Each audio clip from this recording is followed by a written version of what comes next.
जय शिवराय मित्रांनो, स्वागत आहे तुमचं आपल्या नवीन व्हिडिओमध्ये. तर मित्रांनो, आज पैलवान चंद्रदादा पाटील आयोजित भव्य दिव्य श्रीनाथ केसरी फॉर्च्युनरचे मैदान पार पडत आहे.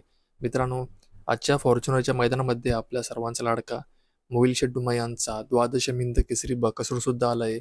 तसेच मित्रांनो, आपल्या सर्वांचा लाडका सुभाष तात्या मांगडे यांचा सप्त हिंद केसरी सुंदर सुद्धा आला आहे. तर मित्रांनो, आजच्या व्हिडिओच्या माध्यमातून आपल्या सर्वांचा लाडका बकासूर व सुंदर बॉस नक्की कोणत्या गटामध्ये पाहणार याची माहिती आपण तुम्हाला सांगणार आहे. त्यामुळे चॅनलवर नवीन असाल तर चॅनलला सबस्क्राईब करून घ्या आणि व्हिडिओ लाईक करायला विसरू नका. तर मित्रांनो, आजच्या श्रीनाथ केसरी मैदानामध्ये आपल्या सर्वांचा लाडका मोहिल शेट्टी यांचा बकासूर आणि दादा सरकार यांचा सर्जा गट क्रमांक 31 मध्ये तास क्रमांक 7 मधून पळताना पाहायला मिळणार आहेत. तसेच मित्रांनो, आपल्या सर्वांचा लाडका सप्त हिंद केसरी सुंदर बॉस गट क्रमांक 24 मध्ये पळताना पाहायला मिळणार आहे. तर मित्रांनो, अपडेट आवडली असेल तर व्हिडिओ लाईक करा आणि चॅनलवर नवीन असेल तर चॅनलला सबस्क्राईब करून घ्या. तर मग भेटूया असेच नवनवीन अपडेट घेऊन.